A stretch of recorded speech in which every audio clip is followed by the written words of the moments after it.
ഇന്നലെ ജിമ്മിന് പോയി മൂഞ്ചിയുണ്ട്. ഇന്ന് ജിം ഓപ്പൺ ആണെന്ന് ഉറപ്പുവരുത്തിയിട്ടാട്ടോ ഞാൻ പോയത്. നമ്മൾ ഈ വഴിയിലൂടെ ഓട്ടോ വരല് ചുരുക്കം ചില സമയങ്ങളിൽ മാത്രമാണ്. സോ ഇന്നും ഞാൻ നടന്നിട്ടാണ് പോകുന്നത്. ഈ നടന്നു പോകുന്നതിൻ്റെ ഇടയിൽ എവിടെയെങ്കിലും വെച്ചൊരു വണ്ടി കിട്ടും എന്നുള്ളൊരു പ്രതീക്ഷ ഉണ്ട്.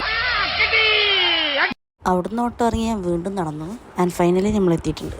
ഇന്നലെ ഞാൻ വന്ന് ഇവിടെ തുറന്നു നോക്കുമ്പോൾ ഇത് ലോക്കായിരുന്നു. അതുകൊണ്ട് ഇന്ന് ചെറിയൊരു പേടിയുണ്ട്, ഇനി എങ്ങാനും ഇന്നും ഉണ്ടാവില്ലേ. ഇന്ന് ജിം ഓപ്പൺ ആണ്. സോ ഇനി നമ്മുടെ പരിപാടി തുടങ്ങും. ഇത് ഞാൻ ഡാൻസ് കളിക്കുന്നതല്ല കേട്ടോ, ഞാൻ വാമപ്പ് ചെയ്യുന്നതാണ്. ഞാൻ വാമപ്പ് കഴിഞ്ഞ് വർക്കൗട്ട് സ്റ്റാർട്ട് ചെയ്തു. നിസ്സാരം നിസ്സാരം നിസ്സാരം നിസ്സാരം നമ്മളെ കൊണ്ട് പറ്റുമൊന്നുകൂടെ നിസ്സാരം. സംഭവം അത്ര നിസ്സാരമല്ലായിരുന്നു. മൂന്നാമത്തെ സെറ്റൊക്കെ എടുത്തപ്പോൾ ലാസ്റ്റ് കൈ പൊന്തണില്ലായിരുന്നു.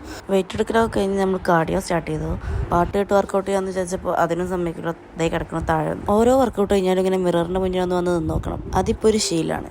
ഈ മിററിൽ ഇങ്ങനെ നോക്കി നിന്നാൽ നടക്കില്ല. സോ നമുക്ക് അടുത്തത് സ്റ്റാർട്ട് ചെയ്യാം. കൊറിയൻ പ്രൊഡക്ട്സ് ഒന്നും വേണ്ട, നമുക്ക് വർക്കൗട്ട് ചെയ്താലും ഗ്ലോ വരും. ദെൻ അഗെയിൻ മിററിൽ ഇങ്ങനെ നോക്കിയിരിക്കുക. വീണ്ടും അടുത്തത് സ്റ്റാർട്ട് ചെയ്യാം. ഇനി നമുക്ക് സ്ട്രെച്ച് ചെയ്യാം. എനിക്ക് ഏറ്റവും ഫേവറേറ്റ് പാർട്ട് ഇതാണ് കേട്ടോ, കാരണം ഇത് കഴിഞ്ഞാൽ വിട്ടു പോകും. ഇതിനൊന്നും എൻ്റെ കൈ ഇങ്ങോട്ട് സമ്മതിക്കുണ്ടായില്ല, ഭയങ്കര പെയിൻ ഉണ്ടായിരുന്നു കേട്ടോ കൈയിന്. അങ്ങനെ നമ്മൾ തിരിച്ചു വിട്ടു പോവാണ്. ഞാൻ വർക്കൗട്ട് കഴിഞ്ഞ് ഇറങ്ങുമ്പോൾ ഉച്ച 1 മണിയൊക്കെയാണ് കേട്ടോ. സോ നല്ല വെയിലുണ്ടായിരുന്നു. പിന്നെ പോരുന്ന വഴിയിൽ ഉമ്മാക്ക് ബട്ടൺ ഓൺസ് കുറച്ച് സാധനങ്ങൾ മേടിക്കണ്ടായിരുന്നു. അതും കഴിഞ്ഞ് തിരിച്ചു വിട്ടു പോകുന്നു. അപ്പോൾ ഇത്രയേ ഉള്ളൂ. Thanks for watching.